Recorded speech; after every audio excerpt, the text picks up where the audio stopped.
مسجد کو اسلامی معاشرے میں بنیادی اہمیت حاصل ہے، جہاں عبادات کے علاوہ دیگر سماجی عوامل بھی انجام پاتے ہیں۔ قرآن کریم نے ان الفاظ میں مسجد کی اہمیت واضح کی ہے، اور اللہ کی مسجدوں کو وہی لوگ آباد کر سکتے ہیں جو اللہ اور روز آخر کو مانیں اور نماز قائم کریں، زکوٰۃ دیں اور اللہ کے علاوہ کسی سے نہ ڈریں۔ انہی سے یہ توقع ہے کہ سیدھی راہ چلیں گے۔ مکہ مکرمہ سے ہجرت کر کے حضور اکرم صلی اللہ علیہ وسلم حضرت ابو بکر صدیق رضی اللہ تعالی عنہ کے ہمراہ اونٹنی پر سوار تشریف لائے۔ اونٹنی حضرت ابو ایوب رضی اللہ تعالی عنہ کے مکان کے سامنے رکی۔ اس جگہ بقول حضرت انس رضی اللہ تعالی عنہ آپ صلی اللہ علیہ وسلم نے نماز ادا کی، اور اس کے فوری بعد آپ صلی اللہ علیہ وسلم نے وہاں مسجد تعمیر کرنے کا حکم دیا۔ رسول اللہ صلی اللہ علیہ وسلم نے وہ قطع زمین 2 یتیموں سے خرید لیا۔ کھجور کے پتوں اور تنوں سے تعمیر کی گئی 805 مربع میٹر کے مختصر رقبے پر واقع مسجد نبوی صلی اللہ علیہ وسلم تمام مساجد کے ڈیزائن کے لیے ایک مثال بن گئی۔ رسول اللہ صلی اللہ علیہ وسلم نے بنفس نفیس اس مسجد کی تعمیر میں حصہ لیا۔ اللہ تعالیٰ نے مسجد نبوی صلی اللہ علیہ وسلم کو بلند مقام عطا فرمایا ہے، جہاں اس کی رحمتوں کے بارش ہوتی اور اس کے بندے ہم وقت اپنے رب کی عبادت میں مشغول رہتے ہیں۔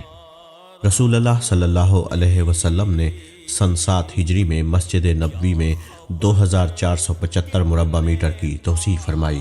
17 ہجری میں حضرت عمر فاروق رضی اللہ تعالی عنہ نے مسجد میں 1100 مربع میٹر کی توسیع کی۔ حضرت عثمان غنی رضی اللہ تعالی عنہ نے 29 اور 30 ہجری کے دوران نہ صرف 496 مربع میٹر کی توسیع کی، بلکہ ساری عمارت میں مرکش پتھر لگوائے اور ستونوں کو سیسے سے مضبوط کیا۔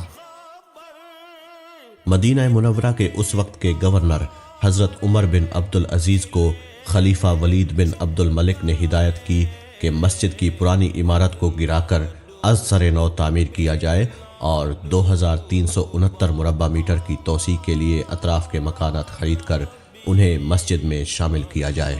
نئی عمارت 3 سال کی مدت میں 91 ہجری میں تیار ہوئی، جس میں گنبد اور 2 مینار شامل تھے، اور دیواروں اور چھت پر طلائی کام اور نہایت عمدہ مینہ کاری تھی۔ 161 ہجری میں خلیفہ محمد بن منصور عرف مہدی نے مسجد کو 2450 مربع میٹر کی توسیع دی اور پوری عمارت کو نقش و نگار سے آراستہ کیا۔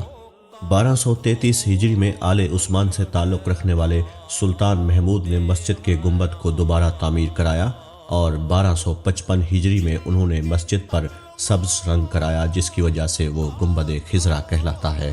اس کے بعد کئی صدیوں تک مسجد نبوی صلی اللہ علیہ وسلم میں کوئی بڑی توسیع نہیں کی گئی، حتیٰ کہ 1265 ہجری میں سلطنت عثمانیہ کے سلطان عبد المجید خان نے اسے عروس المساجد بنا دیا۔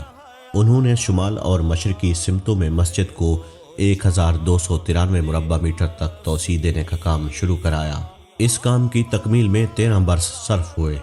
مسجد حرام کے بعد مسجد نبوی صلی اللہ علیہ وسلم تمام مسلمانوں کے لیے دوسری مقدس ترین مسجد ہے، جہاں وہ دنیا کے کونے کونے سے زیارت اور عبادت کے لیے حاضر ہوتے ہیں۔ سلطان عبد المجید خان کے بعد مسجد میں کسی قسم کی توسیع یا تبدیلی نہیں کی گئی، اگرچہ یہاں آنے والوں کی تعداد میں مسلسل اضافہ ہوتا رہا۔ لوگوں کی بڑھتی ہوئی تعداد کے پیش نظر شاہ عبد العزیز السعود نے 1368 ہجری میں مسجد نبوی صلی اللہ علیہ وسلم میں توسیع کا فرمان جاری کیا۔ 1370 ہجری میں ان کے صاحبزادے اور جانشین شاہ السعود بن عبد العزیز نے توسیع کے کام کا سنگ بنیاد رکھا۔ یہ مسجد نبوی صلی اللہ علیہ وسلم میں پہلی سعودی توسیع تھی۔